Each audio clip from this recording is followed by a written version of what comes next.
We are live on YouTube and live on LinkedIn.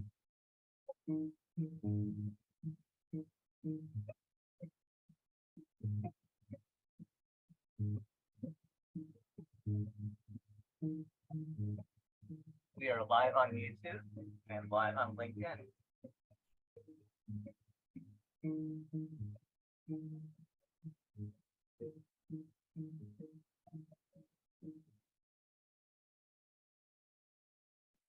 We're live on YouTube and live on LinkedIn.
Just to let you know, we're coming up to about 150 people on the webinar itself.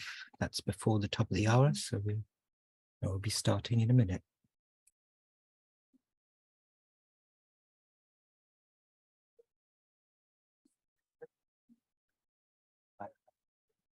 On the webinar itself, that's before the top of the hour, so we'll be starting in a minute.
Robert, we're a couple minutes away from starting.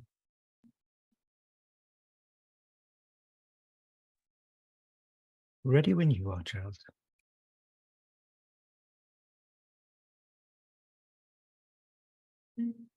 Robert, we're a couple minutes away from starting.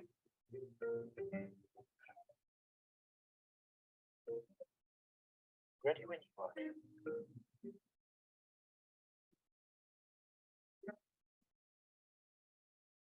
Robert, we're a couple minutes.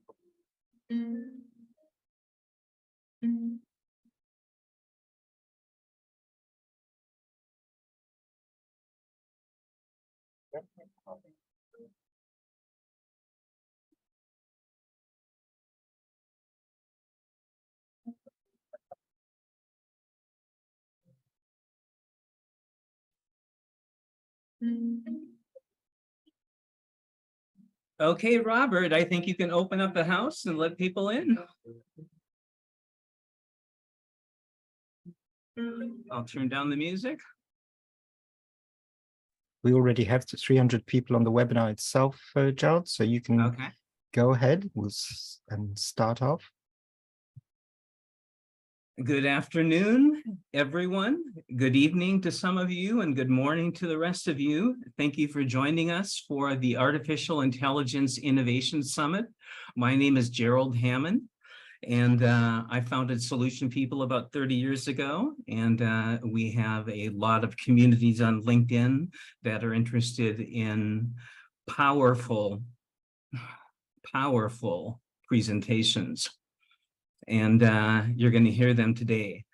So let me give you an overview. We hold these on the third Thursday of every month. They're 3 hours long. We have 5 speakers that give 15-minute presentations, and then speakers share 20 slides in 15 minutes. That's the good news for all of you, is you get a copy of everybody's slides from today. The format for this, to give you a little background, is inspired by something called Pecha Kucha. Pecha Kucha is a Japanese word that stands for the meaning of chit-chat and presentations. And for decades, people have been doing Pecha Kucha presentations, which involve 20 PowerPoint slides. We're doing the same thing today, giving you some great value and great content with people's presentations. It's also inspired by TED Talks. TED Talks are 18 minutes long. We're giving people 15 minutes. And then the good news for all of you is you get an opportunity for some speed networking in the final 45 minutes. I hope you can all stay with us because you get a chance to meet the speakers, to talk with them. We are going to move over to Zoom breakout rooms in the final 45 minutes, and you'll all be networking in small breakouts and connecting with people as well. So that's an overview of the AI Summit. Our website is artificialintelligenceinnovationsummits.com. Happy on LinkedIn. We have 8,600 people that registered. Actually, it's over 9,000 people just went up. And we have curated a excellent collection of speakers, and we're going to introduce them to you now. And we're going to put their faces on the screen so you can see them all. And the first speaker is going to be Jim Lecinski of Northwestern University, where he's a professor. He's going to talk about capturing the power of AI in marketing and AI marketing canvas with his book, The AI Marketing Canvas. JoshCavalier will focus on ChatGPT prompt strategies. Tom Nodine from Human Life Expectancy will cover how AI helps us live longer. I'm excited about that one. And then Bryan Mattimore will talk about AI ideation and the total innovation enterprise. Bryan has recently written a couple books with the assistance of AI, and he'll talk about that experience as well. And then last of all, we have Jordan Wilson from Everyday AI. And Jordan is going to talk about 3 genius ways to make ChatGPT work for you. And those are the speakers we have lined up. And speaking of speakers, mark your calendars now for August 17th, when we have our next summit. We have the co-author of the Harvard Business Review cover story this month on AI, and he's going to be speaking. So we've got a special treat next month lined up for that as well. Our main sponsor today is the Next Gen AI Solutions Group. And we appreciate their support in helping us make this happen. They have several different AI companies. Just check out nextgenai.io and you'll learn all about them. Another sponsor is Online Interpreters Worldwide that are helping with the Zoom production of this event as well. So if you need any interpretation and technology for virtual and hybrid events, Online Interpreters is your solution. The other sponsor is nobrainertools.com. 30 years ago, I created a chat prompt tool without knowing it called the No Brainer. And this is the new No Brainer 2023 edition. And it's not technology, it's a handheld gadget that you can pick up and use to prompt you to think through your artificial intelligence opportunities. Another sponsor is LinkedIngroups.com. If you want to network with more innovative people, check out LinkedIngroups.com. There's 50 different groups there. And then our events are at toplinkedinevents.com. So we make it easy for you to find out where you can go to connect with people.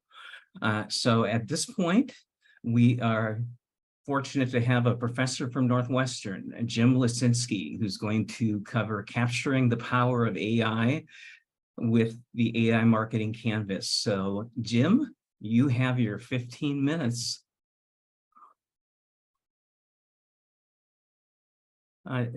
Jim, I think you're muted. I'm all set now. Gerald, you can see my slides and we're ready to go.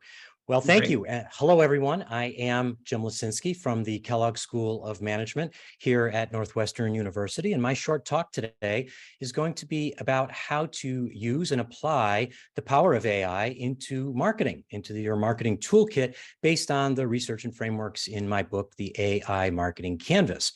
So let's jump in. Certainly, there's been lots of news and buzz across all elements of the firm, front office, back office, senior execs down to new hires, all trying to figure out, since January especially, what do I make of this thing called AI, machine learning, generative AI, Bing, Bard, OpenAI, and so on. Everybody's been experimenting with it. And marketers have been no exception to that. In fact, marketers have jumped in with 2 feet, you might say. We've seen examples of brands like Coca-Cola here on the left, as well as Levi's on the right, trying to figure out how do you make use of these tools to be more productive, to delight your customers, to sell more products, to be more profitable, et cetera. In fact, the CEO of Coke, James Quincy, has called out in an earnings call that Coke sees opportunities to enhance marketing with some of these tools, and they're also looking at ways to use AI in order to improve back office business operations. That's Katya Walsh on the right. She was formerly the Chief Strategy and Chief AI Officer. Think about that for a minute. Chief AI Officer at Levi's, where they have been applying this now for several years. And as you can see underlined there on the right, their conclusion is that the use of AI has given Levi's a new ability to more precisely target their customers, which in turn has helped them boost revenue. So just a few examples to get us started in our short conversation today, thinking about who has been using this and how have they been using it.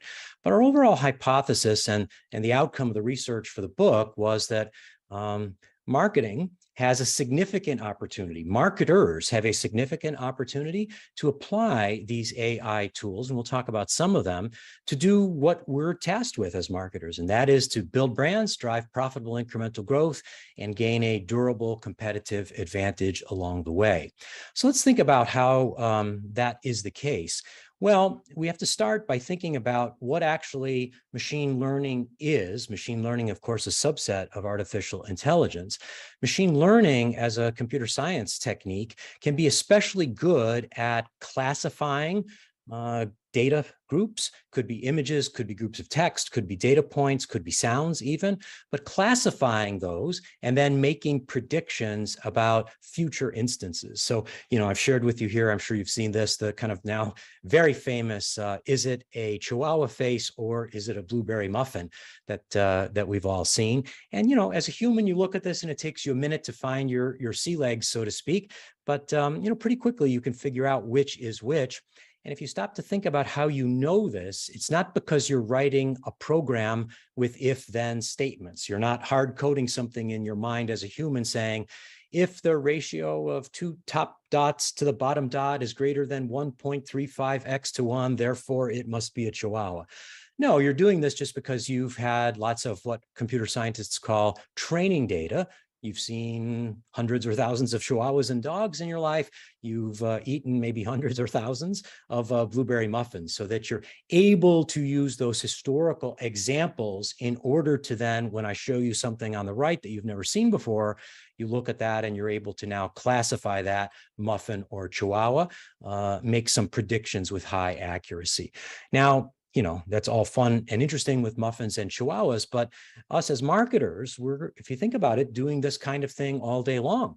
We can look at our customers, we can look at our customer profile, and we can start to see patterns, right? Are these good customers? Are they not good customers? Are they likely to repeat? Are they likely to attrit? Are they likely to switch? Are they likely to require lots of high touch, expensive customer service, and so on?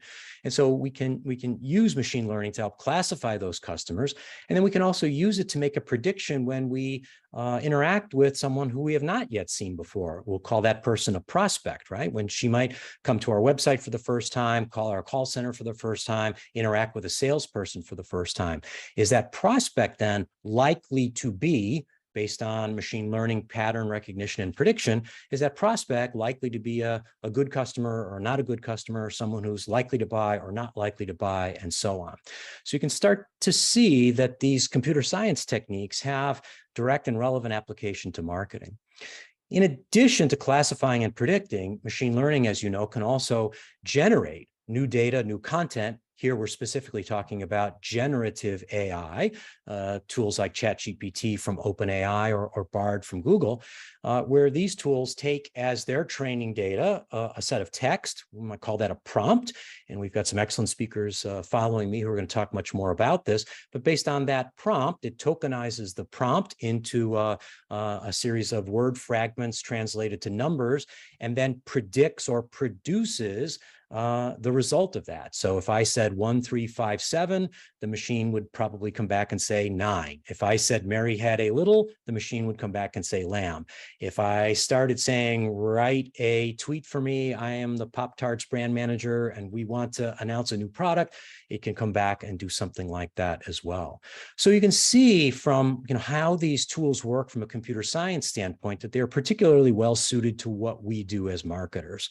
Because if you think about it, this is what we do for a living, right? Marketing, brand building, advertising, and sales is all about classifying, predicting, and then generating.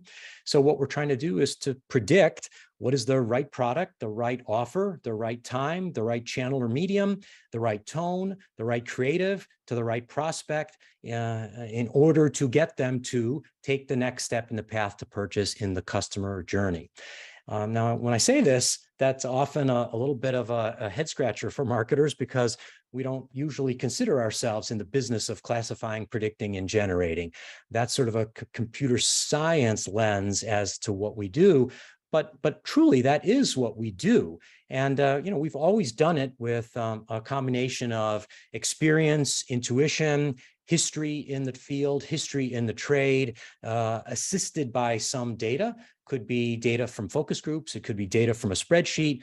Again, now we use a new term called training data from the computer science field, but this is kind of what we do for a living. So, it seems well suited that we as marketers can take advantage of machine learning and generative AI. So where do you start is often a question that I'm asked, and one that we spend a lot of time trying to think about in the book. Sometimes people say, hey, you could build a chatbot. Should we start with a chatbot? Or, hey, should we build a custom algorithm? Or, hey, should we hire some computer scientists?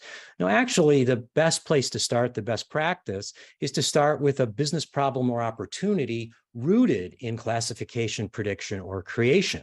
Specifically, I encourage you as marketers to ask yourself the question, what is it in your marketing function, in your day-to-day operations, that if you were able to significantly better classify, predict, or create, that is with much more fidelity and or less resources, doing so would thereby unlock significant incremental business value? That's the place to start. And you notice I talk about greater outcome or lesser resource input.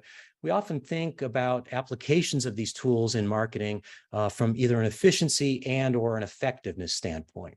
And so let me just unpack that for a minute. On the efficiency side, there are things that we do as marketers. We say, could we just do more for less? You get to the same end result, but could you do it in a more efficient way, ginning up some savings for the team? Things like reports that you generate. Instead of having, lots of human hours and high touch to create your weekly sales reports, is there a way that you can get to that same sales report in a much more efficient way, human plus machine?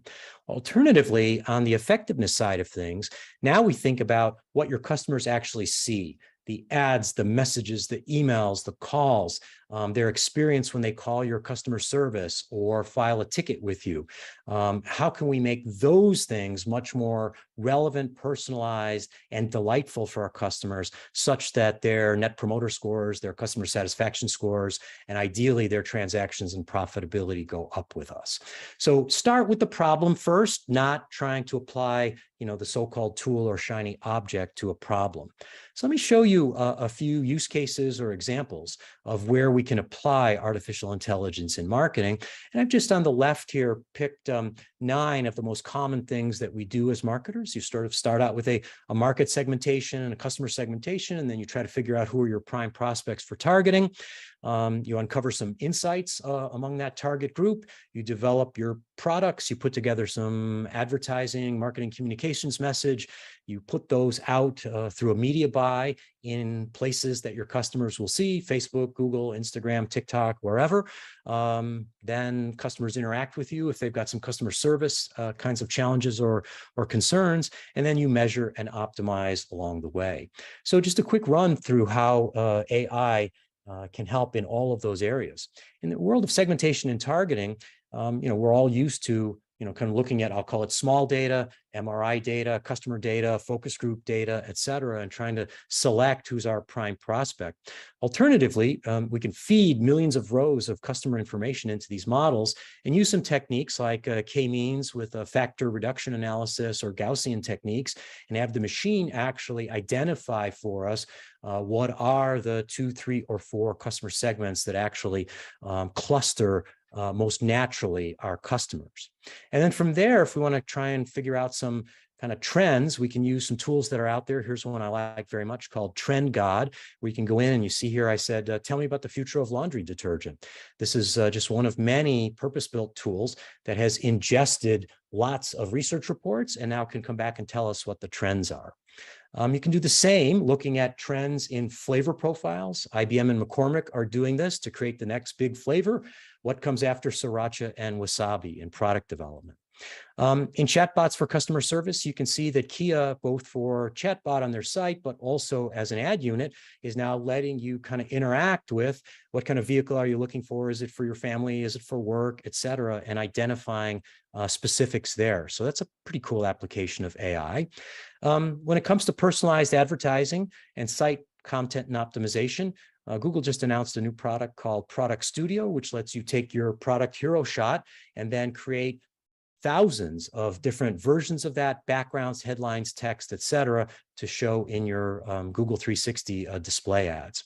And then for measurement, companies like P&G have built some solutions in-house, but external companies like Flowsom and OfferFit out of Boston are now using the predictive power such that you can upload your video before you post it live on TikTok and get back a prediction of how well that ad unit will perform, and you can optimize it even before it goes live.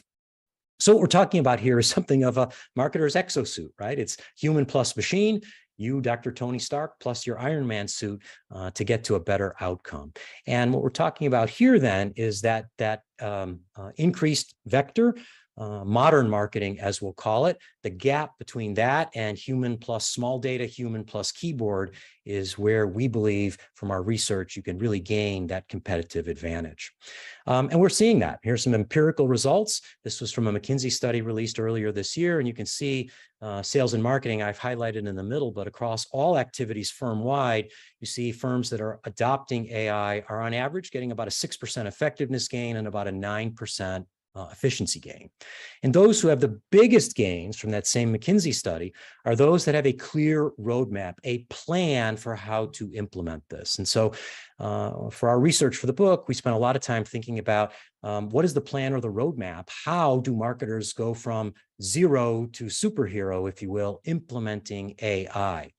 And that's really the heart of the book. And I'll just share what we came up with in our research here to wind up my time with you today. And that is the so-called AI marketing canvas that we developed. It's 5 stages. You start at the bottom and say, before you can apply AI to your marketing toolkit, you need training data. You need zero-party, first-party data, perhaps also second and third-party data with permission, but that's the training data that you can use to train the models in order to then make these predictions and generate the content that we talked about earlier. At the second stage, though, you don't go build your own models or hire your own computer scientists. In fact, what you do is work with all of your partners, Salesforce, Instagram, Google, Facebook. Everyone has these kinds of tools that you're already working with as marketing partners. Take advantage of them. And then at stage 3, start to expand by building an in-house capability. Name an AI marketing champion, a second hat, 20% role. Someone whose job it is to help build this capability in-house. And then, once you've done enough of these experiments, you can start to transform from the old way, human plus keyboard spreadsheets, to the new way, human plus AI. And just a few companies may get to the very top of the rung, where actually the system that you've built to optimize AI for yourself, you might be able to sell or license to another company as an additional incremental revenue stream. Washington Post does this, for instance. And so with that, I'll wind up my time together. Thank you for being with us all today. There's the QR code to the book, and please connect with me on LinkedIn. Thank you. And Gerald, back over to you.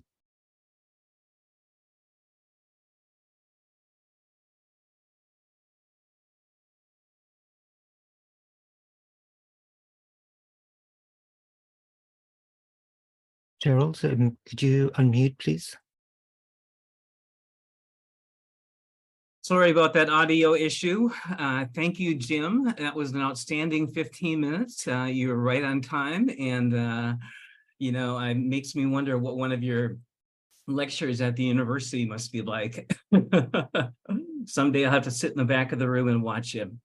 So thank you, Jim. I appreciate that. And Jim, if you want to put in the chat your LinkedIn profile, as a matter of fact, I'm going to make it easy for all of you right now. I'm going to put in the chat 5 profiles of the 5 speakers all in one post. So if you look at the chat right now, and thank you for being engaged in the chat and all the comments that you've been making. And so the 5 speakers all are listed in one link for you to go ahead. And now we are getting ready for our next speaker. And if we take a look at our agenda to see where we are, you'll see that we are ready for Josh Cavalier of JoshCavalier.ai. And Josh is going to focus on ChatGPT prompt strategies. So it'll be a nice follow-up.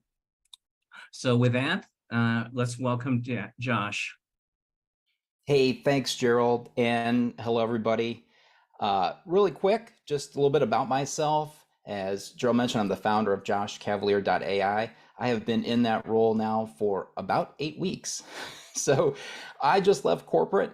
I was in there for 3 years as a learning architect for American Tire Distributors. And prior to that, I owned my own training business for 20 years, primarily as an Adobe authorized training partner. Had training facilities around the United States, trained over 30,000 people in those 20 years. And I'm anxious to start working with everybody here on AI. In so much, I left corporate. So here I am. You know what? This is your mini lesson today. Just a little bit of information about how to make great prompts. But before we get into prompts, I want to make sure we level set and get into exactly how ChatGPT and other large language models work. So this is all through natural language processing. And we've been doing this day in and day out on our smartphones. When you text, there's autocorrection. That's natural language processing. When you use Google Maps, natural language processing, or talk to Siri or Google, right? Natural language processing. Well, now it's at scale with ChatGPT. And I just want to take a moment and break down how a sentence like, how do I cook a smoked potato salad, goes through the transformer. Now you may be asking yourself, Josh, that's a really crazy sentence. Where did that come from? Well, during COVID, my hobby was smoking food. So I thought, heck, if I'm going to go ahead and prompt, I might as well make it fun. And this is the one hobby where my wife is like, you need to keep doing that. Like the brewing beer thing, you can stop doing that. So anyways, I'm locked in on smoking food. And over again, I ran this prompt. How do I cook a smoked potato salad? Even with Llama 2 that just came out, I'm still prompting about this potato salad. Anyways, okay, so I send the prompt. It goes through text pre-processing. So symbols, capitalization, things like that start going away. And then those words get converted into individual tokens. So you may have heard that term token, and pretty much 100 tokens is 75 words. And this is what's required when the information is sent up to the large language model. Then now we get into math, but I promise you there is no calculus here. So all these words get converted into vectors, or a numeric representation of that word in the model. Once we convert it to numbers, you throw that thing through a neural network, and this is where the magic happens. So we have multiple layers that our words go through in this neural network. And as they go through this network, all kinds of awesome things happen, like weights and biases and activation functions. But the really cool thing is that when you use words, those words are focused in on, like really important words, like in this case, cook or potato salad. Now, the one word that I used here when I first started prompting was smoked. I really didn't know what I was doing when I first started using ChatGPT. And so as I was modifying my prompts, it actually stopped me because it thought I was trying to smoke a potato like a cigarette. Well, obviously I had to change my prompt. So, but those things happen. Then finally, once it goes through that neural network and it comes back at us, those tokens, the numbers, are converted back to words. Then, of course, those basic words, they need some capitalization and symbols. And so we have post-processing, and now we get our sentences back. Now, for most of you, you probably heard the story before, but I know for some, you may be thinking that ChatGPT or Bard or Claude is going out to the internet and grabbing blocks of text, and it really doesn't work that way. It's like a large probability engine, and each word, through calculations, some of them have higher probabilities of showing up than others. In the case of my sentence, like how do I cook a smoked potato salad? Potato and salad had a high probability of showing up. All right, well, let's get into prompts. 2 prompts I'm going to show you today include a free-form prompt and a structured prompt. The free-form prompt over on the left-hand side is what most people start out with. And this is when you are, just going in there and typing in sentences. The structured prompt is when you want to do something fairly dynamic out of the gate with your first prompt. Let's take a look at a free form prompt. I got some tips for you here that's going to help out. Let's go ahead and take a look at role. So the first thing you want to do is give your prompt a role. In this case, instructional designer. Why is that? As I mentioned before, words are important. The combination of words, instructional and designer, are going to tune or focus the results coming back, those probabilities of words coming back, with all the words that are related to instructional designer. Now, you can apply this to anything, like financial planner, right? So you can go ahead and use that as the first part of your prompt. Then we want to get into the task. What do we want to do? And in this case, create learning objectives. But again, this could be any task that you want as part of the prompt. Then we want to go ahead and give it instructions. So these are the details, right? And again, all the various details that you can give it is going to bring back better results. And I just want to go ahead and show you real quick.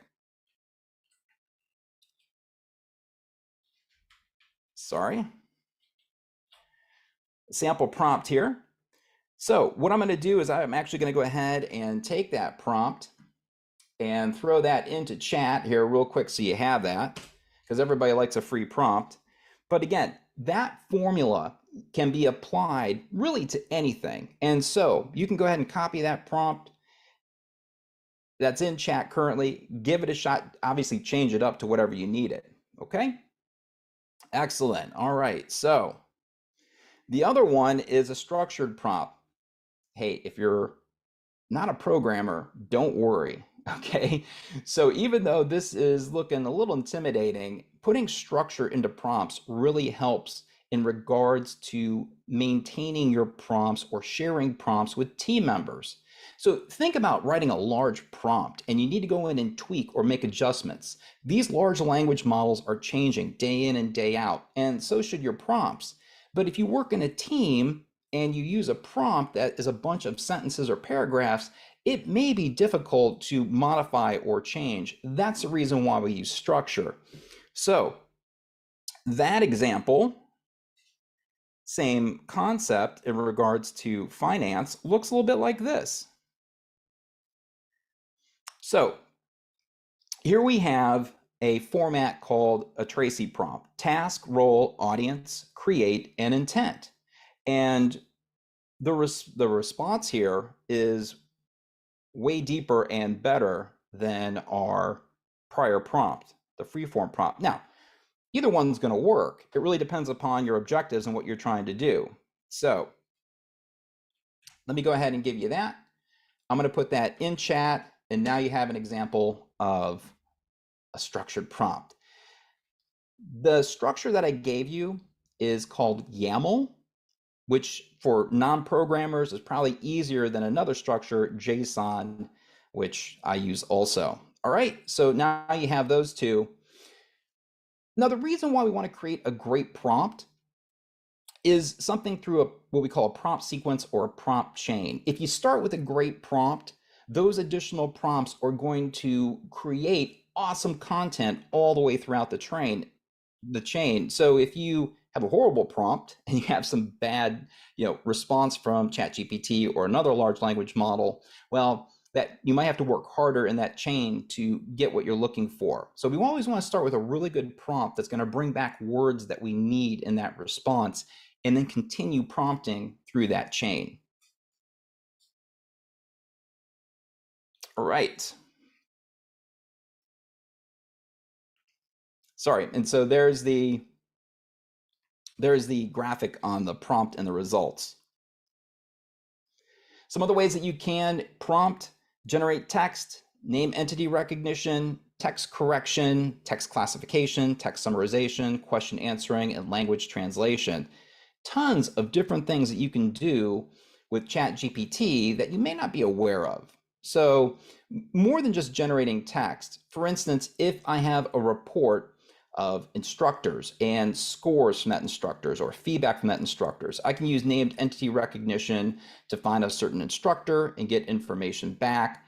So there's so much more that you can do than just straight text generation. And my challenge to you is to go out and look for examples of these and try them, just beyond, creating your next poem or story or anything like that, or marketing email.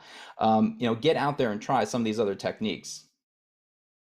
Some other ways that you can leverage ChatGPT beyond just a prompt include Bing search, which they have turned off. So people were gaming the system and going around paywalls and grabbing content using the Bing search capability. So they have turned that off temporarily. Hopefully we get that back so we can get real-time feedback. ChatGPT plugins. Jordan's going to go ahead and hit that later on. So stick around, don't leave. That's going to be a good one. And code interpreter, which I'm just starting to go nuts over, where you can actually insert documents and prompt against them to get information back against Excel spreadsheets, CSV files, PDFs. It's absolutely amazing. So a lot more to find out about there. Hopefully you learned a little bit today about prompting, and I gave you those sample prompts, so please try those out. You can see how they work. If you want to get some free prompts, you can go ahead and check out the link, go.joshcavalier.com/prompts. I also have a great masterclass that's kicking off here on August 1st, and I'd love to work with your team. So there's some information there if you want to set up a time to meet. I'd love to talk to you about a workshop. Thanks, Gerald. Really appreciate it.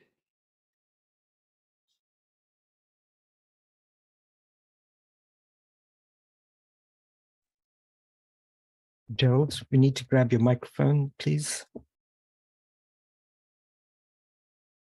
Thank you again. And I want to tell you, Josh, that you made the most of 15 minutes, and it leaves me wanting to take a full course from you. So congratulations on what you put together. And we are ready for our third speaker. And for those, we've had a bunch of people join us after the start date. So I want to make sure that you all know our agenda. We have 5 summit speakers, and we've had 2 so far, and we are now ready for Tom Nodine from Human Life Expectancy, who's going to talk to you about how AI helps us live longer. Hello, Tom. Hello, Gerald. Hello, Gerald, and hello, everybody. Delighted to spend this time this afternoon with Jim, Josh, Bryan, and Jordan, the great panel that we have. And do want to talk to something that I think is quite central to all of our lives, the notion of living longer. Let me get my slides up and show you what we're talking about here. So by way of introduction, let me get this set up right. There we go. By way of introduction, most of my career, I've been a mild-mannered management consultant. I worked with Booz & companies, I led their US insurance practice, and I led KPMG's global insurance practice. And I spent the vast majority of my time working with these companies to implement new technologies to revolutionize insurance. These are things like driverless cars. These are things like sensors in homes. And then also they've more recently become about sensors on the body, things like Apple Watches and Fitbits and all of that. Along the way, it became clearer and clearer to me that these new technologies offer much more than, if you will, just I'll say, optimizing insurance returns. They actually offer the option, the potential for us all to live longer. And so I started chasing that in a robust way right around the time that COVID hit. The notion was there's all kinds of new technologies coming out. There's genetics, there's epigenetics, there's all kinds of sensors, there's advances in medicine pretty much every day. And the notion was, well, if these inventions are coming more and more quickly, what's that going to do to global human life expectancy? We undertook a 2-year study looking at all kinds of technologies, all of the ones I've mentioned. And we worked with actuaries and others to say, how could each one of these technologies impact the diseases that kill us, the other things that determine our mortality? And we came up with an astonishing conclusion, which is that it's extremely likely that across the globe, human life expectancy will increase by at least 10 years in the next 20 years. That's an astonishing achievement, and it will absolutely change our lives individually. It'll change our businesses. It'll change our societies in a fundamental way. Having realized this just became too large for me to continue on with the pure technology consulting that I had done. And so I founded Human Life Expectancy, Inc., my company, where what we do is we help companies to both predict and also to extend human life expectancy. I also recently completed a study of how global life expectancy has more than doubled since 1900. So, the notion is if any other creature were suddenly living twice as long, we would certainly want to know what's going on. Well, that's true with humans. And it seems astonishing to me that this fact is not better known, better studied, and better promoted for what it might mean for our future. So let me move on. At its core, it's really ideas that helped us to double human life expectancy since 1900. Here's just 4 basic ideas. Vaccination, where the core idea is if you give somebody a safer form of the disease, then they might be resistant to the actual disease itself. That idea is what caused vaccination to be so important. And again, that came about only late last century. Similarly, pasteurization saved millions of lives and continues to this day. During the late 1800s, a lot of people were living in the cities, and many were having their milk shipped in from farms for the first time, and the milk was not refrigerated. And so by the time it got in, it was horribly filled with bacteria. Well, it took Louis Pasteur to realize, you know what, there's actually germs in the milk, and you can kill them pretty easily by bringing it close to boiling and then bringing it down again. It's that idea that saved millions of lives. Antibiotics, the same sort of thing. Alexander Fleming, 1928, discovered that there's specific things that you can do to kill the bugs that are killing us. And again, that's helped us all. And then finally, public health is taking huge steps forward. So my core point here is that ideas have a big impact on how long we live. And I've got a video on the topic in case you're more interested in more detail on that. You can go to our Human Life Expectancy channel on YouTube, and we've got a whole video on how we doubled human life expectancy using these and other approaches. So AI will undoubtedly accelerate the pace of these good ideas, saving and extending many more lives. My friend and mentor, Ramez Ram, has a great book called Ideas, the Infinite Resource. The ideas are coming faster than ever before. Data and information are expanding at an exponential pace. I'm sure you're all aware. And many good ideas are going to help us to live longer into the future. One such idea is the notion that aging itself is a disease that could potentially be cured. We have to regard it as a disease that potentially kills 90% of us who don't die from accidents, and that there may well be some things that we can do to cure it. And in fact, that core idea is behind a huge number of research projects and medical advances that are going on right now. Another such good idea might be that we can and should hold our governments responsible and accountable for increasing life expectancy. In fact, what are societies for if not to help us to live longer? Other ideas are we can cut our carbon emissions and create more circular economies. There's many, many more. And so the notion here is that by increasing the velocity of ideas and good ideas, AI will indisputably help us to live longer in the future. Again, my company, we want to be very much on this trend and helping others to do that. Our goal is to help as many people as possible to live as long as possible, as soon as possible. So we work with companies and insurance firms and healthcare companies, and even governments and institutions to help people to better understand how long their customers might live and also what they can do to extend their life expectancies. One of the main things we do is we work in what's called epigenetic testing. And I'm not at all going to expect that you all know what that is. So let me give you a brief introduction. I'm sure you're all aware that the first human genome was sequenced in 2003. 3.2 billion base pairs sequenced for the first time using AI was absolutely critical to getting that done.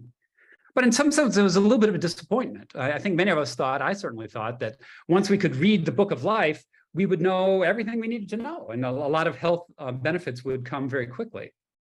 Unfortunately, it turns out there was another factor. It turns out that many people have genes that never get expressed.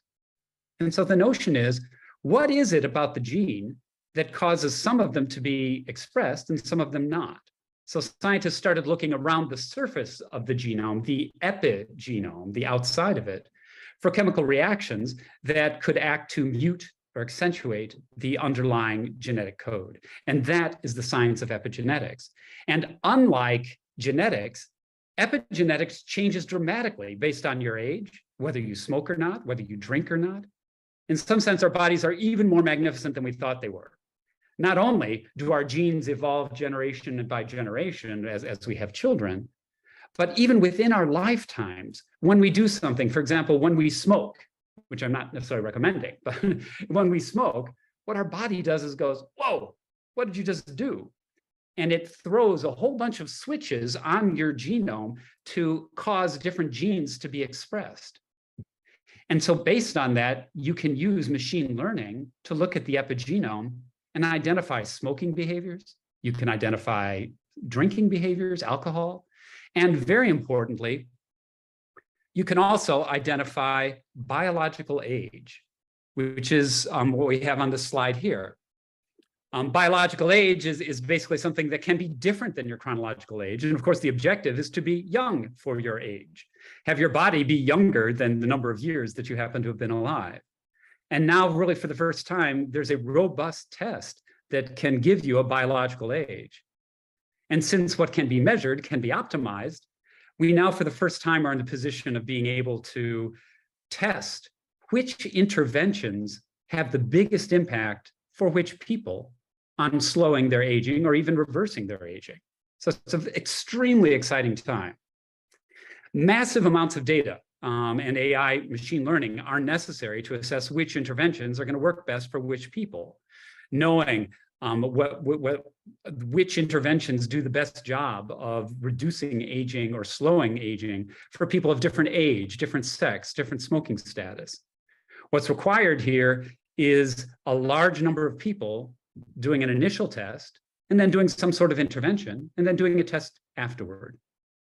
As we do that, though, for tens, hundreds, thousands, tens of thousands of people, we will progressively get a much more robust quantitative answer to which interventions truly work best for which groups of people.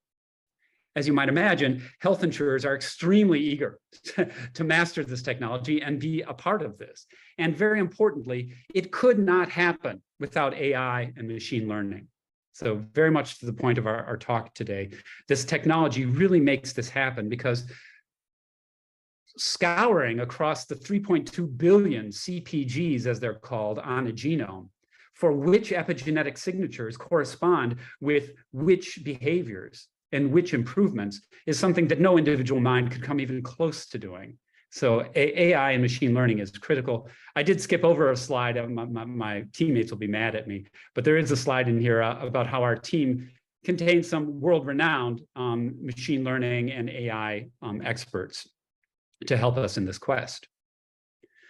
There's plenty of evidence that this works. Here's just one study of a group of males that did a study at the beginning. They then, for 8 weeks, practiced a very good diet, sleep, exercise, and relaxation. And what they found at the end of those 8 weeks was there was an average 3.23 years decrease in their biological age from just this time. And as you can imagine, an insurance company would be extremely excited to get that type of result for their health insurance customers. So As I mentioned, these epigenetic tests can reveal a whole range of non-communicable and communicable diseases, as well as behaviors that can cause them, from heart disease, cancer, diabetes, behaviors such as smoking and alcohol consumption, and a range of other things. The economics of doing this are extremely compelling. Catching diseases early and adopting optimal behaviors and interventions, insurance companies can improve their customers' health and reduce their claims. And this has enormous kind of bottom line impact for insurers, in addition to perhaps the most important thing, which is simply helping people to live longer. So what we're really looking at now is an opportunity for a grand partnership between insurance companies and epigenetic science, where epigenetic science brings the predictors created by AI. The insurers have the volume of tests required to refine which predictors and explore which interventions have the biggest impacts on value. And again, the benefits to humanity are faster, greater knowledge of which interventions work best, better health, and enhanced longevity. If this is of interest to you, and I hope that it is, I've got another video on genetic and epigenetic testing on this topic on my YouTube channel. But you might say, well, hold on, isn't there another side to AI where it potentially could hurt human life expectancy? My team with a group of actuaries explored this in detail. And one common thought that comes up is it possible that AI will rise up and take us all over? That actually makes pretty good fiction, but I think the likelihood of that, for anyone who's studied it in detail, is actually quite low. Refer you to the book mentioned here if you want more detail on that. It's an extremely solid text that goes through Neil Bostrom's view of what could actually happen, and he comes to the conclusion it's extremely unlikely to happen in a way that we cannot control. There's actually much more we could talk about how AI could potentially hurt us. One of the biggest impacts potentially is the misuse of AI to control people, tell them false news and other things like that. But even given our most aggressive assumptions of the potential damage that could be caused, the number of people that might die from that, that's less than 1/3000th the risk, this video will show you, of many other risks like pandemics, nuclear and biological weapons of mass destruction, and climate change. So there are huge impacts, of course, from AI. Not only will it impact our media, but also will impact our jobs. There's many jobs that are being impacted right now from ChatGPT and others. That's a whole nother video we could talk about. And many studies confirm that risk. Many jobs are likely to be replaced. So there's plenty coming here. We explore some of these in our economic impacts of living longer video. But again, these have always been the case with new technologies. And for all the jobs that are hurt, there will likely also be many that are created. So look, in summary, AI is absolutely going to increase global human life expectancy. It's going to accelerate the pace of good ideas that have proven to be the major causes of increases in HLE in the past. It's an intrinsic component of genetics and epigenetics and a host of other technologies with extraordinary possibilities of increasing HLE. It's going to help us live longer, less wasteful, more fulfilling lives. And if we make the mistake of slowing the advancements of HI/ML, we postpone these benefits to our peril. The net of that is going to be we're probably going to lose many more people than we might save. So again, pleasure to meet you all. Pleasure to be with this esteemed panel today. If you're interested in more, please check us out at humanlifeexpectancy.com and subscribe to the Human Life Expectancy channel on YouTube. With that, I'll put it back to Gerald and the group. And again, thank you all. I look forward to getting to know you better. Thank you, Tom. That was excellent. And you got me inspired to want to journal with a chatbot about how to live longer and see what advice AI has. So you're doing some pioneering research. So congratulations. Thank you, Tom Nodine from Life Expectancy, Inc. And now, as we take a look, we still have a huge a group of people with us right now. And I wanted to let you know about a prompt tool that I created called the No-Brainer. And matter of fact, I'm putting in the chat right now a link to it, but it's on Amazon.com. comes with a 38-page guide on how to use the tool with ChatGPT and all the other prompt tools that you may be using as well. So get your hands on a no-brainer tool. It'll be a nice alternative to the digital ebooks that you probably have been getting.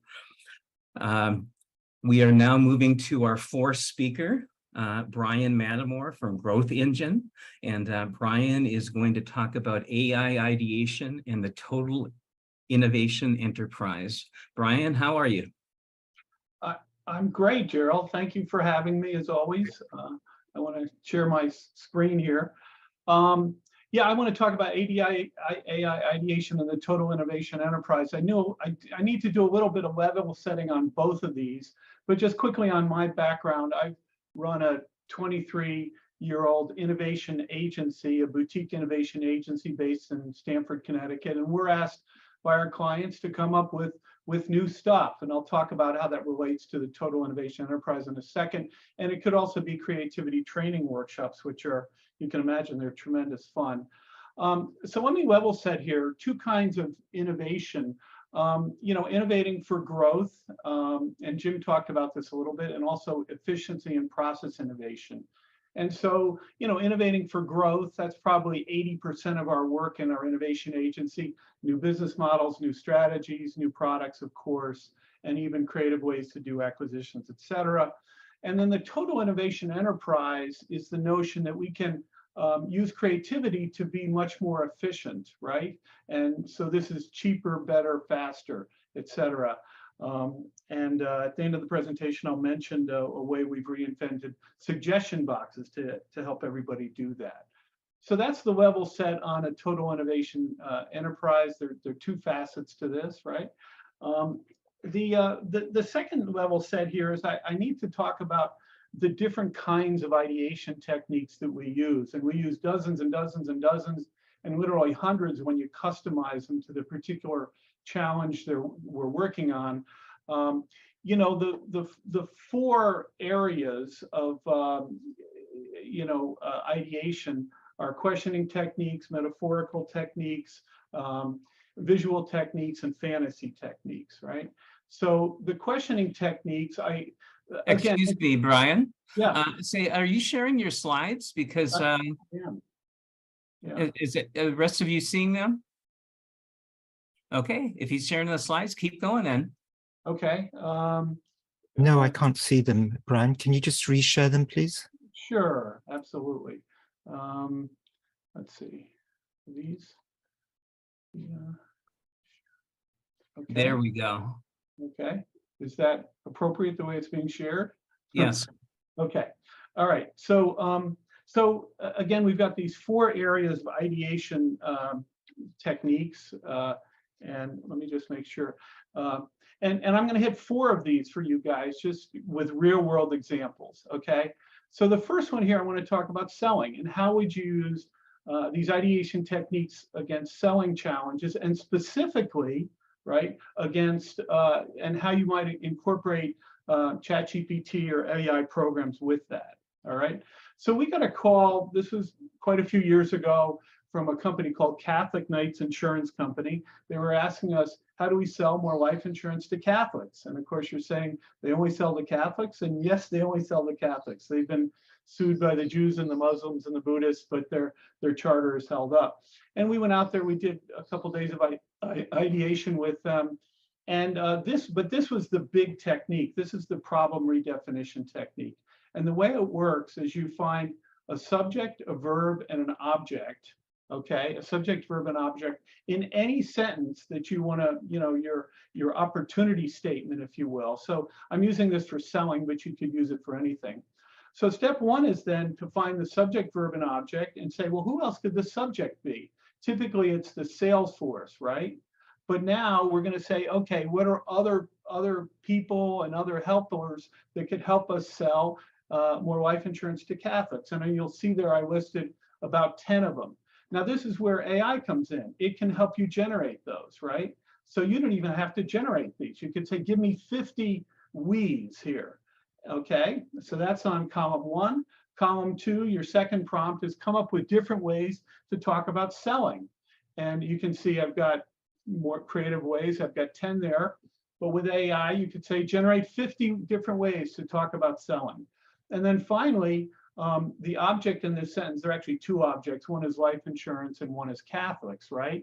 But you know, they didn't want to change their life insurance offerings, so we focused on Catholics. And can you segment and think of Catholics as more than just Catholics? Well, you certainly can. Catholic doctors, Hispanic Catholics, et cetera, et cetera. And you could, again, generate 50 of those, let's say, with ChatGPT or other AI programs. Within those prompts, then you just say to them, I would like you to combine these, you know, subject, verb, and come up with new sentences that would challenge us, okay? And so you'll see that, you know, I've highlighted this. But by the way, if you have 50, 50, 50, what do we got? 125,000 different prompts you could use for your team, right?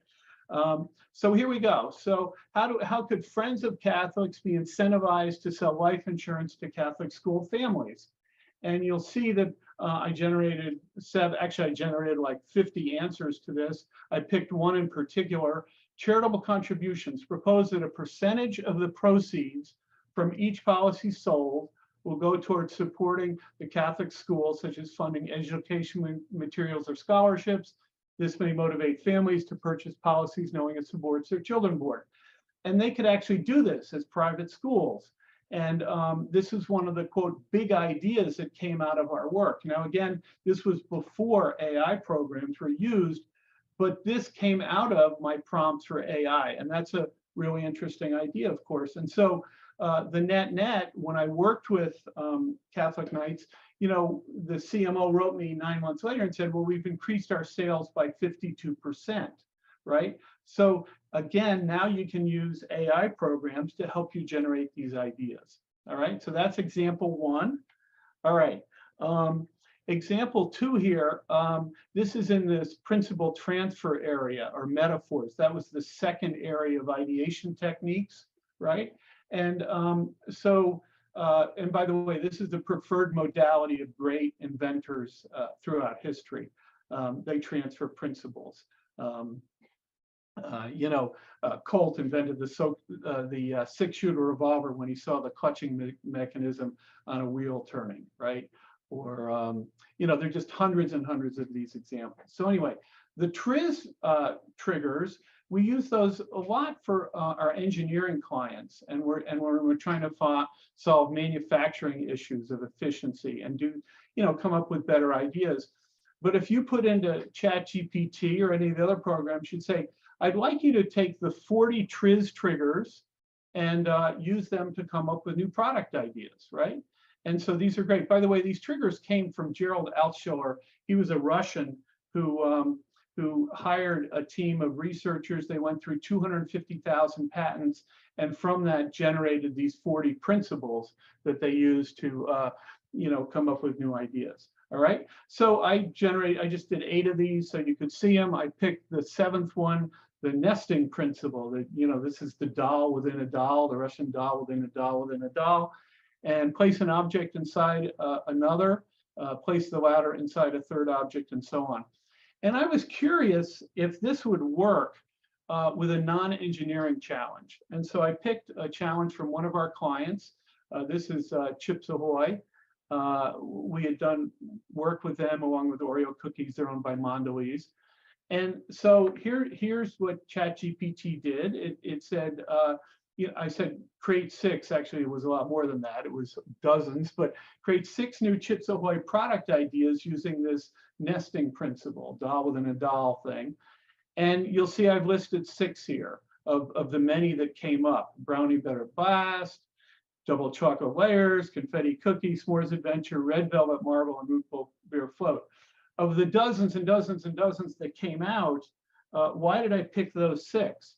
Well, I picked those 6, ta-da, because these are all products that were marketed as a result of our work. This started, we used a semantic intuition technique, and that generated the brownie-filled Chips Ahoy cookie. But when the Mondelez scientists, food technologists, and manufacturing people were able to figure out how to put a layer inside of a brownie cookie, it became obvious that then, so what else could we put in there? So this became a powerful, if you will, platform for them, right? But all of these ideas, I picked these 6 because they were all, if you will, anticipated by the ChatGPT output, all right? The next example, this is in the world of fantasy techniques. We're getting into advanced brainstorming here a little bit. These are some of the techniques we use. I'm going to actually focus on the silly idea technique. This we derive from the worst idea technique, where you come up with bad ideas and use them to trigger, quote, good ideas as stimulus.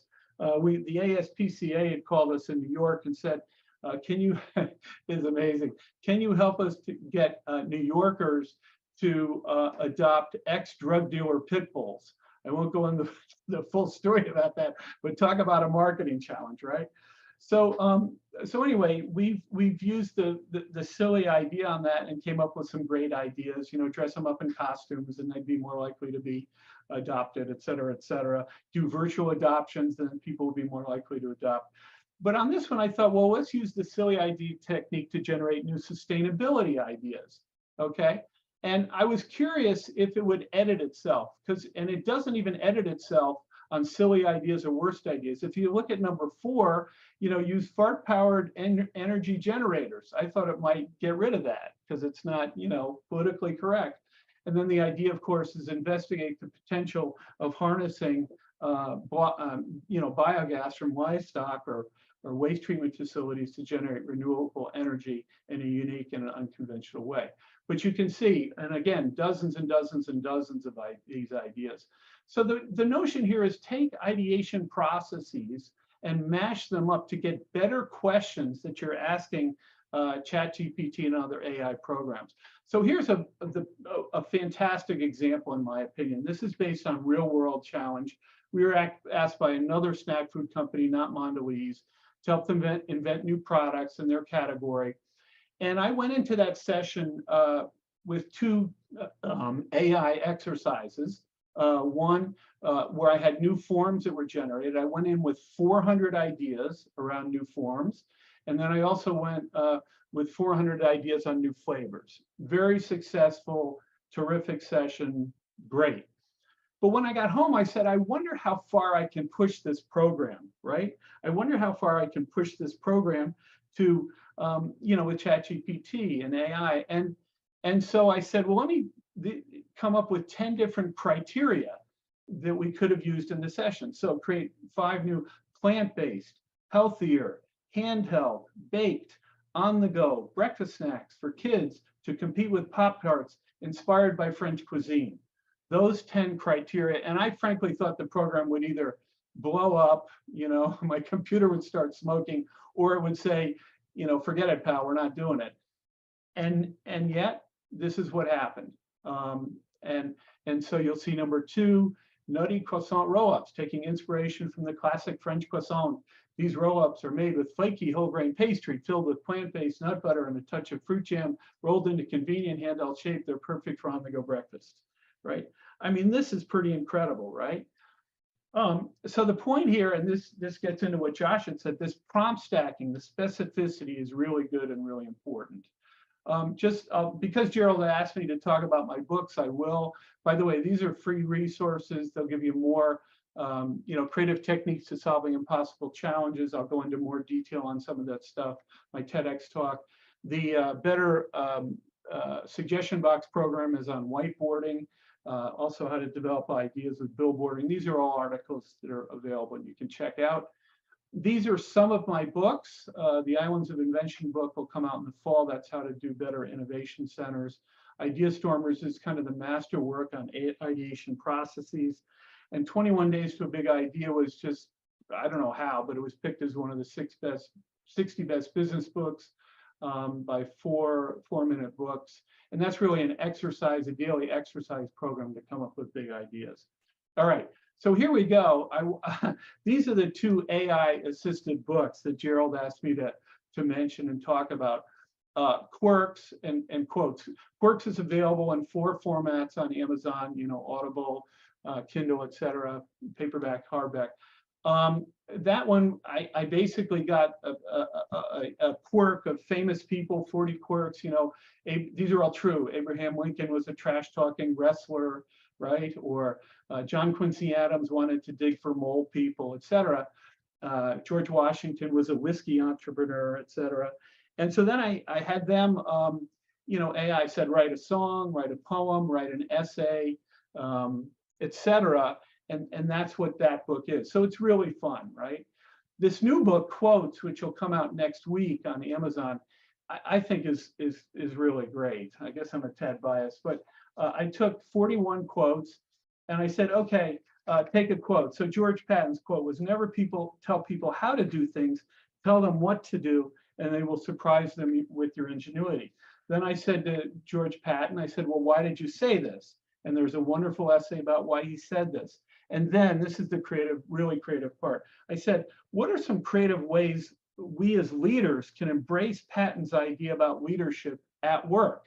And so I curated probably 50 ideas from ChatGPT, and there are 10 in the book. Micro projects, assign small non-critical projects, or cross-disciplinary mentoring, or shadow boards, or blindfolded brainstorming, which is based on the Gordon technique, et cetera. So the results of this were fantastic, right? And then the last part of this, which is really fun, is I had famous people talk about this quote and how they might have used it in their life. So Golda Meir, Jonas Salk, or Disney, Da Vinci, and Einstein. So that's the preview of those books that Gerald asked me to share. I'm done. My time is done. The last thing I want to share, I said, well, I've got to come up with a quote for my talk. And my quote is that, the genie is out of the bottle, and we as people now have to become better wishers. And frankly, the wonderful thing is we're not limited to 3 wishes. So that's it, Gerald. Thanks for having me. Thank you, Bryan. You covered a lot of territory and great ground. Thank you. And it was good to get a glimpse inside of a professional ideation consultant. And I think there's a future for technology-enhanced ideations. And I hopefully will find a pool of ideators that can provide a service of that type in the future. Well, and also the training is important, right? To train people on how to do this stuff, which is a really fun part of this as well. Yep, and AI helps you train, no doubt. And here we are to the 5th speaker of the Innovation Summit. We've heard from Jim, we've heard from Josh, Tom, Bryan, and now we have a person that I listen to nearly every day because he has an everyday AI podcast, and as well as a daily email. And I find it like a special channel on television that gives me an update on what's going on. So, Jordan, are you ready to go ahead and share 3 genius ways to make ChatGPT work for you? Absolutely. Let's do it. Thank you. Thank you for that intro, Gerald. And also shout out to all the panelists so far. I don't know about everyone else, but my notes are getting pretty full here. So if your plate is a little full, we did get to the end here. I hope you saved just a little bit more room for some ChatGPT prompts. Josh set this up perfectly, so hopefully I can drive it home. So let's. I want to take a look at the end here. So the end goal of this presentation here is for you to reframe and reshape the way that you work with ChatGPT and what you can even get out of it. All right. So here we go. All right. First and foremost, we have to understand ChatGPT is not a tool. There's the famous saying, if all you have is a hammer, everything starts to look like a nail. All right. So I think that we've been doing the wrong thing with ChatGPT all along, because we have just about everyone on the internet like this, little tweet, example tweet here, saying, hey, do these 40 things with ChatGPT and you're going to save 40 hours a day. Right. It's bad. It's bad for the internet, and it's bad for the advancement of AI. So that's actually one of the things that led me to start everyday AI. It's helping everyday people learn and leverage. So if you were at the last AI summit, actually, there's Dr. Harvey Castro had him on the show. So every single weekday morning, 7:30 a.m. Central, we're bringing on guests for people to learn. We have it going out on podcasts and a free daily newsletter. So I'm setting this up, and I always like showing this quote from Benjamin. He's a corporate recruiter. So, you know, a lot of what our panelists have talked about so far is fantastic because there's a lot of specialists here. You know, I've been looking at the chat, but there's a lot of us that are just everyday people trying to understand, like Benjamin. So he said, if you're not already following Jordan Wilson, subscribe to the newsletter and listening to the Everyday AI podcast, then you're literally missing the most important information related to tech, AI, and a multitude of other topics that affect you as a professional. So before I even go into these genius tactics, I should probably tell you a little bit about myself. So I'm going to go quickly here, but I say I'm in my third act as a adult or as a professional, right? So I spent 7 years as a journalist, you know, ended up publishing 500,000 words, Pulitzer Fellow. So I did okay in that short period of time. Then I spent about 10 years as a nonprofit executive. So it actually turned into an activation agency for Nike and Jordan. So there I am. I actually helped create Michael Jordan's community program, and I'm doing a branding workshop right there in the middle for now some of the biggest NBA stars. You know, Zion Williamson was there, Trae Young. You know, if you're an NBA fan, I'm teaching all those guys about branding. And then kind of my third act currently is I own a small digital strategy business called Accelerate. So we help small businesses create a better digital strategy so they can thrive online, but also something to denote here, transitioning into ChatGPT. We've been using GPT since 2020. It's a common misconception. People think GPT came out with ChatGPT in late 2022, but the technology has been publicly available since late 2020. And, you know, our team's been using it since then. And that's one of the reasons why, you know, when ChatGPT came out and we saw it just being misused. So why does my background matter? Well, you know, I've spent tens of thousands of hours doing things like writing professionally, designing and development, photo, research, analysis, all these things on the screen you guys can read, right? But here's the reality. AI does these things better than me. I think that's so important for anyone to come to that realization. If you want to get the most out of ChatGPT or any other tool, guys, I'm not kidding. I've been getting paid to write for 20 years. And ChatGPT, if you train it correctly, can write better than a professional writer like myself. And hopefully we can unlock some of that. So I'm not going to go over this in too much depth, but everything that I'm going to be talking about today with these 3 genius tactics, it requires the paid version of ChatGPT. It's $20 a month. They did actually update this today. Now there's 50 as of like 12 hours ago. There's a limit of 50 messages every 3 hours. But I just want to let you know, because so many people are still using the free version of ChatGPT. I don't get paid by OpenAI to tell you this, but you should be using the paid version. And to get these genius tactics, you're going to have the paid version. But if you don't worry, we're actually giving it away. I'll tell you about that at the end.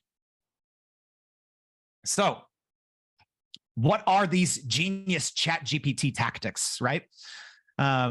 These are ours, right? So if you look these up, you're not going to find these on the internet. It's because our team has created these tactics for us to use internally, and we're handing them all over to you now. So I'm a big acronym guy. So let me tell you these 3 genius tactics. Analyst to presentation, ATP, document data visualization, DDV, and web copy images, WCI. All right, so let's jump into these tactics, exactly how you can use them to solve everyday business problems, because that's what this is all about. Again, we're reframing our relationship with ChatGPT, not to use it as a tool, but to apply it where we're spending the most time, where we're spending the most manual time doing repetitive tasks. So that's what these genius tactics are for. Let me start here. ChatGPT, you can only have 3 plugins active at any given time. And we teach people in our course, which I'll talk about, to train up chats, to train up expert chats. And you can only have 3 plugins enabled, and you can't go back and forth. So that's why you have to really create what we call internally plugin packs in order to accomplish certain goals, right? So number 1 is probably something that's going to hit home with a lot of you, analysis to presentation, or ATP. So the old way, before ChatGPT, we were doing this for clients. You know, working in digital strategy, we have mountains of spreadsheets. And if you can relate, you can, like, you know exactly what I'm talking about, right?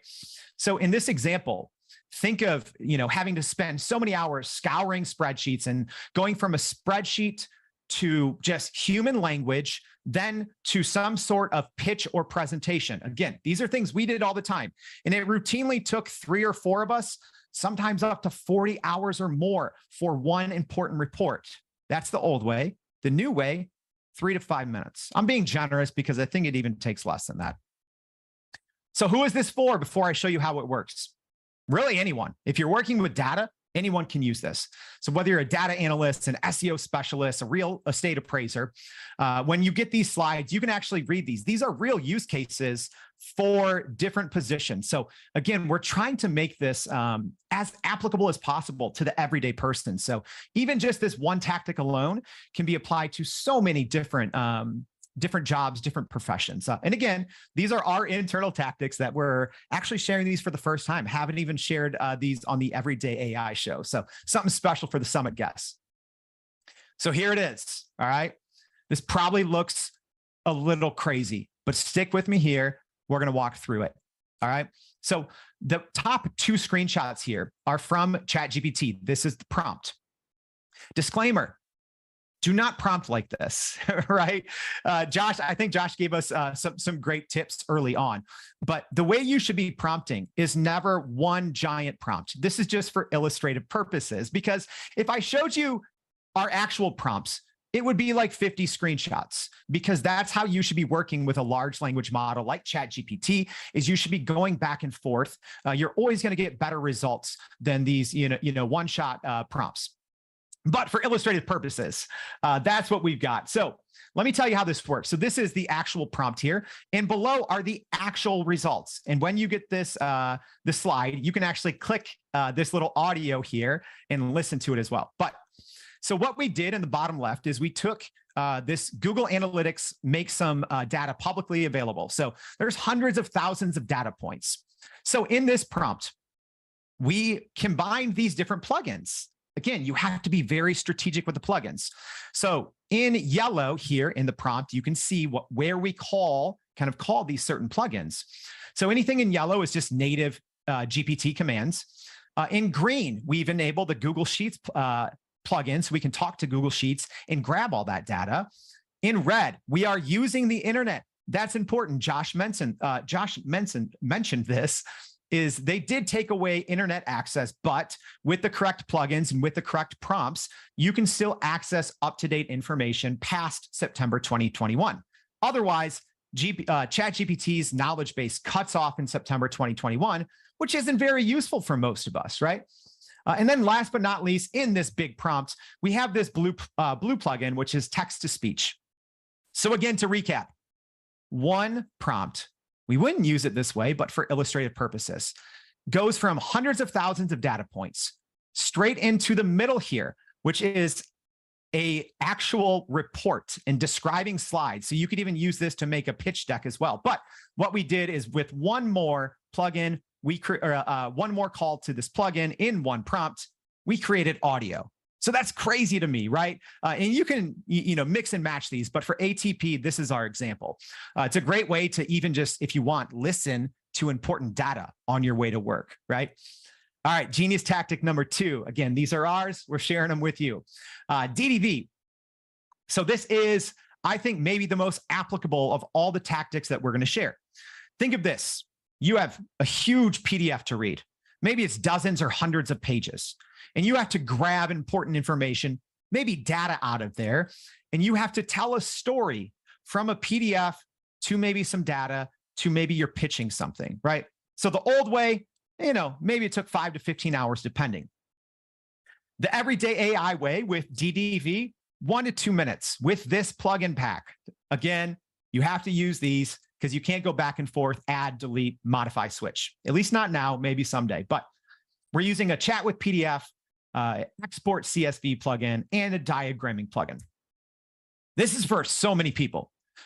Management consultant, investment banker, auditor, whatever it may be. Like, you can even read these examples. I think a great one, management consultant, if you're trying to analyze a client's financial report to identify areas of cost reduction and present findings in a clear visual format. These are actual use cases. So if you're an auditor, use it for that. If you're a data scientist, use it for that. All right, here's the prompt. I'm going to go quick. You all can read this. So in here, we're using the native GPT command, the export to CSV plugin, the chat with PDF plugin, and the diagramming plugin. So this PDF is a little short. This prompt is a little shorter, but what we actually started with is a 109-page PDF. This was Nike's public filing. If you're a public company, you have to create a lot of different filings. So you can quickly, in a minute or two, analyze a 100-page PDF. And then in one prompt, it also turns into a CSV. And from that CSV, it turns into a nice, beautiful graph. I don't know about you guys. I actually love spreadsheets, but I hate graphing. But again, with one prompt, with the DDV technique, you can go from a 100-page PDF to a CSV to that chart. And FYI, this isn't just pulling data from a chart. This is pulling data from multiple pages of a PDF. All right. Last but not least, because I want to stay on time, we have WCI. This is for all our content creators. So if you're putting any kind of copy out there on the web, whether you want to attract new clients for SEO, or if you're just putting out good, solid content for your current clients or customers. So normally you would spend a lot of time reading other articles, doing some keyword research maybe. It's a lot of work. You have to get images. You have to make sure you have the rights. You might have to buy stock images. It takes a while, right? Or you can do it in 1 to 2 minutes with this plugin packed of multiple web queries, SEO plugin, and text to image. So as I take a sip here, who's this for? If you're writing content and putting it on the web, it's for anyone. SEOs, digital marketers, brand managers, advertising peeps, any of it. So I'm going to go quick here. But again, you can see this prompt, and when you get this deck, you can read the prompt. So here we're using the native GPT-4 command, as well as the multiple pages plugin to tell ChatGPT, these are the competitor articles that we want to read. And then we're using the SEO plugin to say, based on those articles, pull out the most important keywords to include, which you'll see here in the middle. It pulled out 20 keywords. In this example, we're saying the best places to visit in Chicago. And also with the tail end of the plugin or the prompt, I'm sorry, we are doing image generation. So all in one shot, we are doing competitive analysis, SEO research, writing the article, and AI generated images that go with each piece of that article. I wish I had this, 10 to 15 years ago when I was spending much more time in SEO. All right. So those are the 3 genius tactics. This has been at the bottom the whole time. So let me just tell you quickly about this. We have a free prompting course for ChatGPT where you can kind of learn our method that we use called Prime, Prompt, and Polish. It's free. There's no upsells, anything like that. So make sure to check that URL out and watch some of those video testimonials. I mentioned this as well. We are giving away 6 months of ChatGPT Plus. So the $20 a month. If you want to do all these things, you need the plugin. So we said, all right, well, let's give it away. So make sure to check that out. And then last but not least, all the information is here. So when you get this, you can click on it to check out the podcast, the newsletter, and the daily live stream where we bring in an expert every single weekday morning at 7:30 a.m. Central Standard. So you can ask questions and grow together. So I hope that was helpful. I hope you change kind of your viewpoint on ChatGPT and not using it as a tool, but instead putting it to work for you as a solution where you're already spending your most time. So thank you all.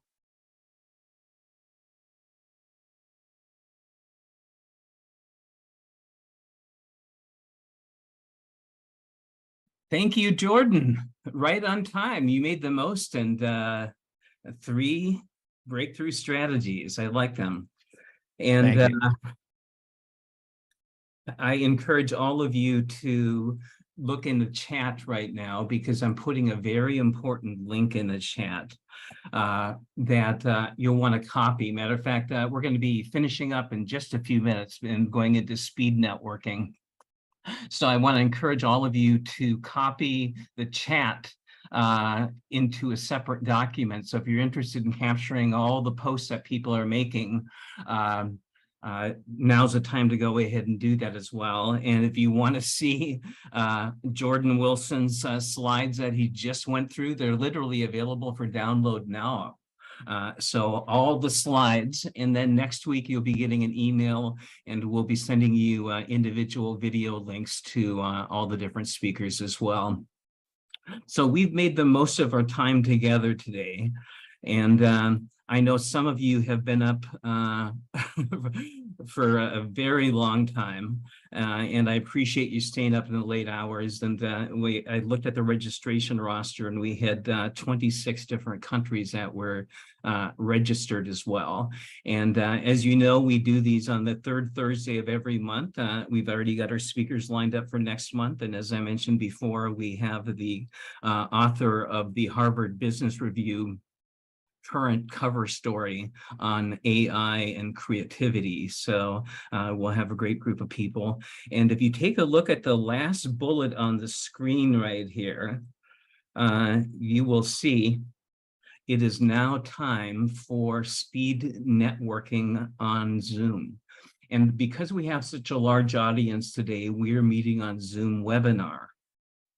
However, Zoom webinar doesn't have breakout rooms. So now we're going to go to Zoom meeting, and you have to register. The website is networkonzoom.com. So if you want to go into your browser right now and go to networkonzoom.com. And I also put a link in the chat. So there's a specific link. You'll need to close out and say farewell with this event. So this is a timer. I love it when the timer works out perfectly. And this is a reminder that it's time to network on Zoom. Know that all the guest speakers are going to be with us, and this is your chance to get to know them and to talk with them as well. Last month when we did this, we had a great turnout, and we had about 45 minutes of speed networking, and we're going to do that again. So I want to thank Robert Sabababi of Online Interpreters Worldwide for making this show run smoothly today. Thank you, Robert. And I am going to give you all about a 5-minute break now. So it's going to be 5 minutes between now and when we start the networking. What you need to do during those 5 minutes is go to networkonzoom.com and log in, and you'll be in the waiting room, and then we'll begin our speed networking there. So thank you to the guest speakers. I greatly appreciate all the input and ideas and inspiration that you shared. With that, I'm going to say farewell, and we'll see you on the third Thursday of next month, August 17th. Bye-bye.